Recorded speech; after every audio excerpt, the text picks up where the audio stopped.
MiHoYo did it again! With the new Notland update, Genshin Impact's fanbase reached a new peak, with new scenery and most importantly, the Saurians. I'm pretty sure these new adorable creatures gave a little extra reason to carry on playing Genshin and stay hermit crabs for just a little bit longer. And as the obsession became apparent, I just had to implement these adorable dragons into my cosplay creations. It needs to be cute, but functional. So I came up with a dragon carry bag. It's basically a Saurian figurine that can hold my stuff. So, almost like a plushie just without the fur, if that makes sense. Okay, I'm gonna be real with you. This was a challenge of note. I didn't know what I was getting myself into until it was too late. With materials being scarce, my brain just trying to overthink the whole time, and the time it took to actually finish this project, it was a struggle, to say the least. But now I can at least say I did it. And it's finished, and I can put the agony and stress of completing this project behind me. So let's jump into it. It first started with a sketch. Alright, so out of all three Saurians that are available, the one that I thought would make the best carry bag purse thing would have been the Tapetliasaurs. I hope I'm saying that right. They look the most like dragons in my opinion, and they just the cutest little things, you know? And I think because they're so chonk, they have a lot of space to convert this figurine into a bag. I just developed 3D rings, just simple round rings in different sizes, just to create the inner skeleton of the Tapetliasaur. Alright, after printing these rings and the base, I'm just attaching them with wire. I'm not overthinking it, I'm just connecting all of the little dots, all of the little holes with a wire, just to turn it into a single structure.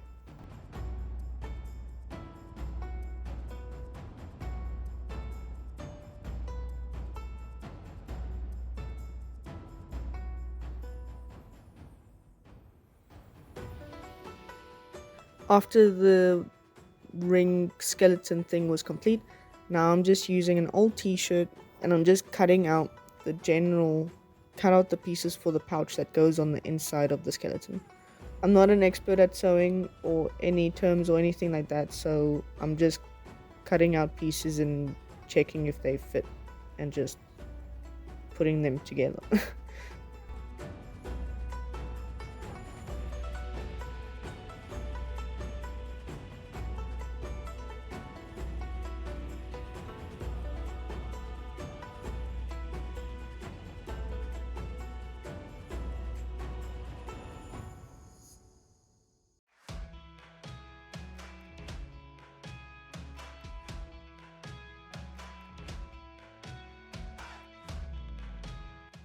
Alright, so the general pouch shape fits quite nicely on the inside.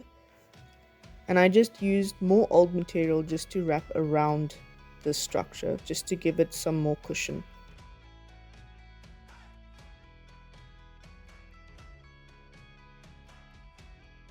I just made some sketches just to map out the sizing and shapes of the legs and the arms.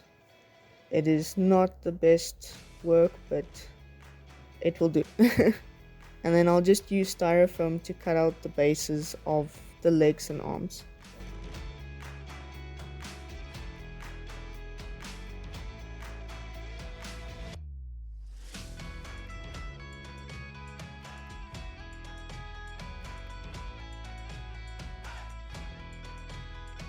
Alright, so I'm just gonna have to add some extra chunks to the legs and the arms just to give it a more rounded shape.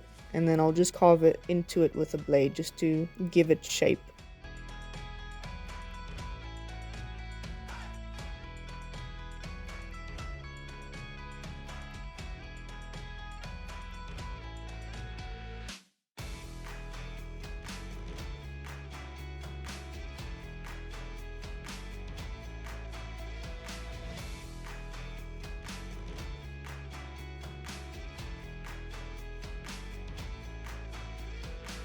And then using some more scrap material, I just wrapped the arms and legs as well, and then attached them to the main body.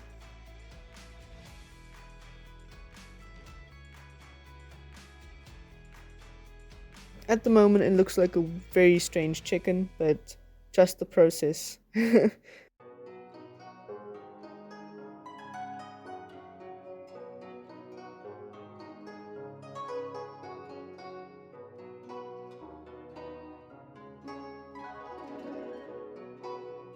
Alright, now all the main body parts are there. Now I'm going to use EVA foam just to cover the whole body with just the base layer.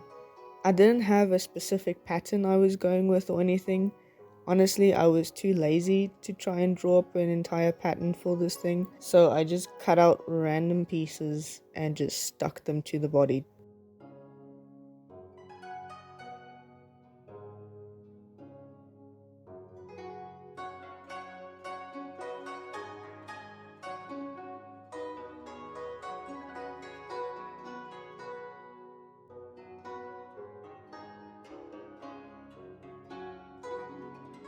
And with this method, it also helps reduce the scrap material I have lying around.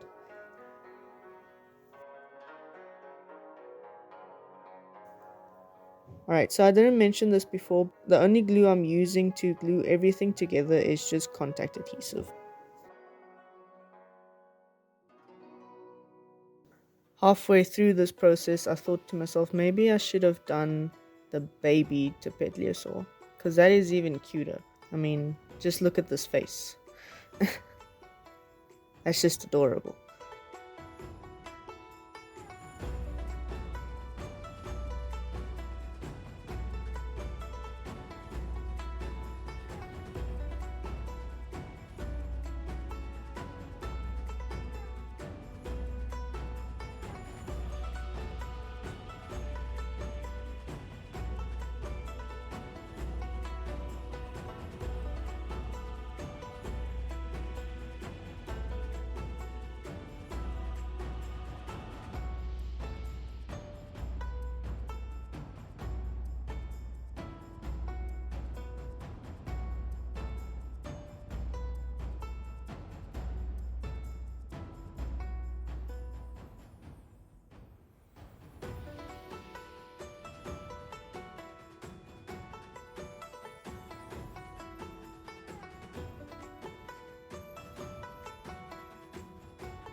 And using some more EVA foam, I created all of the little details that go onto the dragon. So the little shoulder guards and the back plates and things like that.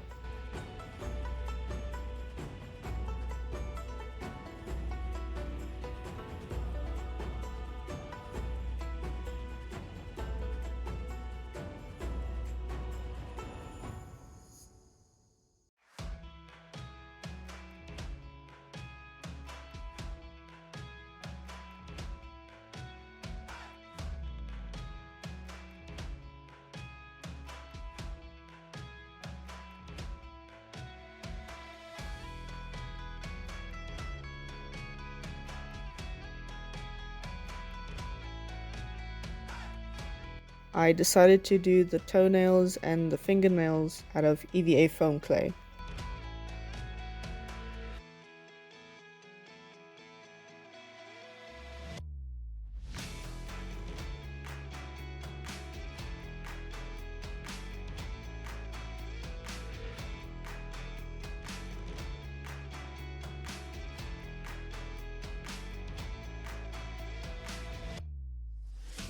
So far so good, it's not looking too bad.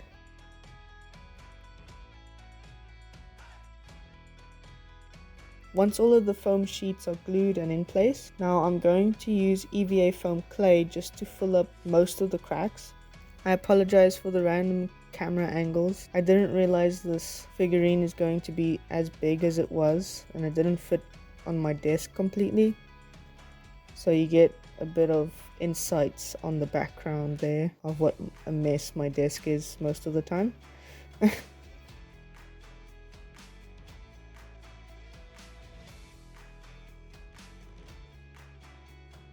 After the clay is dried now, I'm just going to use a very rough sandpaper just to sand it down a little bit and smooth it out. I tried using a fine sandpaper, but for some reason it didn't work as well. I think the clay only works best if you use like a very rough, a very low grade sandpaper.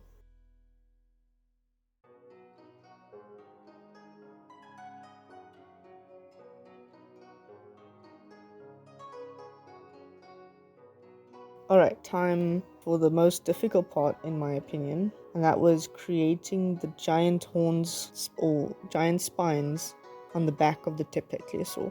I wrapped my head around this so many times. I don't know why, maybe I was just too tired, but I was struggling to get these looking right, so this is how it went. I decided to use very simple shapes. The end result isn't too bad.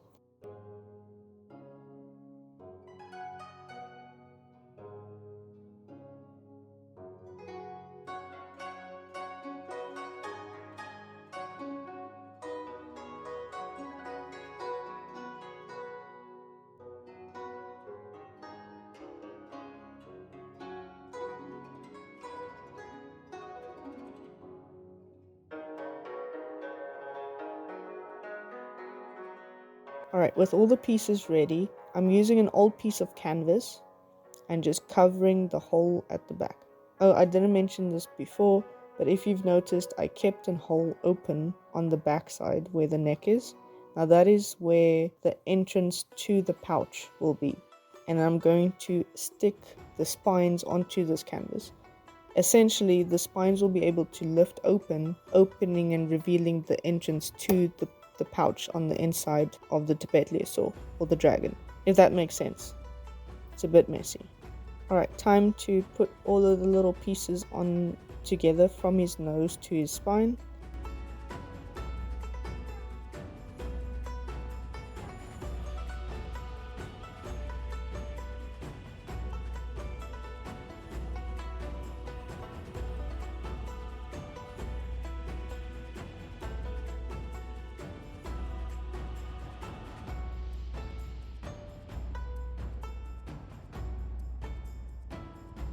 It's coming together quite nicely. I am very relieved. So now that all of the pieces are together and everything looks alright, I'm going to start painting it. Starting with a base white. I'm actually using fabric paint over here because fabric paint is a lot more flexible, and because it's going to be a sort of doll that you take with you on cosplay and Comic-Con, it needs to be flexible enough that the paint won't crack or tear.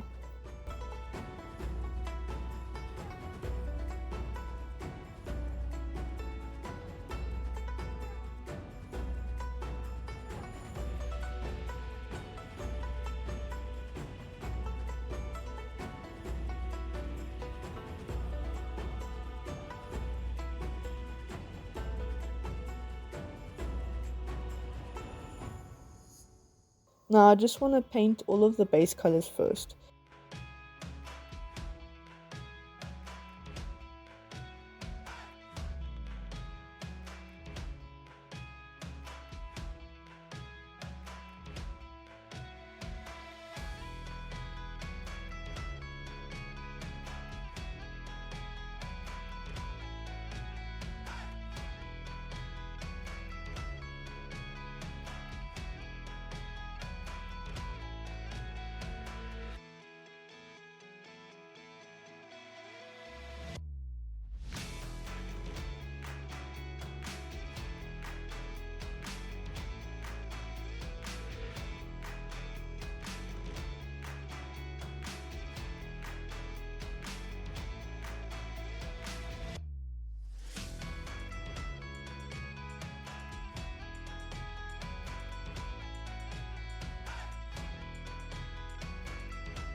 And now that all the base colors are on, now I can start with a bit more detail. Using a chocolate brown with all of the yellow pieces, I'm just going to add shadows, and then using white, I'll add highlights.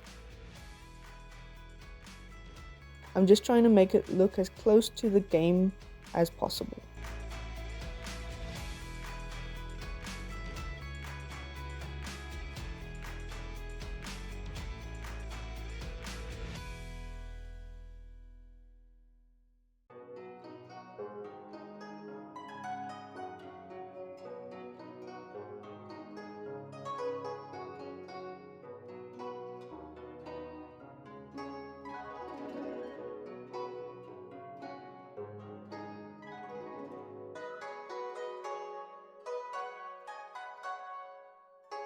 I'm also adding in those patterns that you see on the back of the tapetliasaur and on its body.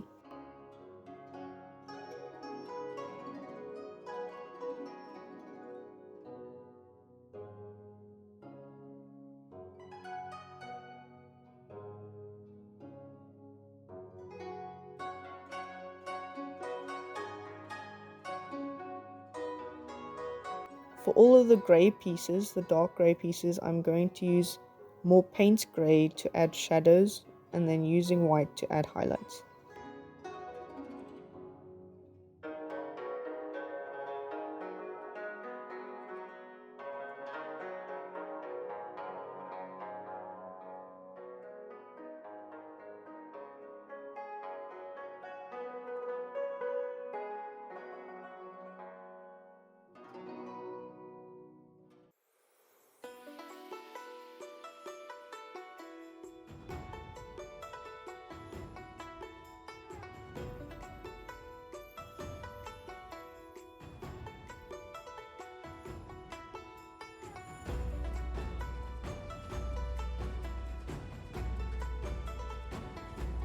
This whole project was a mess and I didn't have a straight plan, but I think it is finally done. But thank you for watching. I really appreciate it. If you've made it this far, please leave a like and subscribe if you haven't already. There's quite a few ideas that I still have and will be creating soon. My posting schedule is all over the place right now, but I appreciate the patience. But till next time.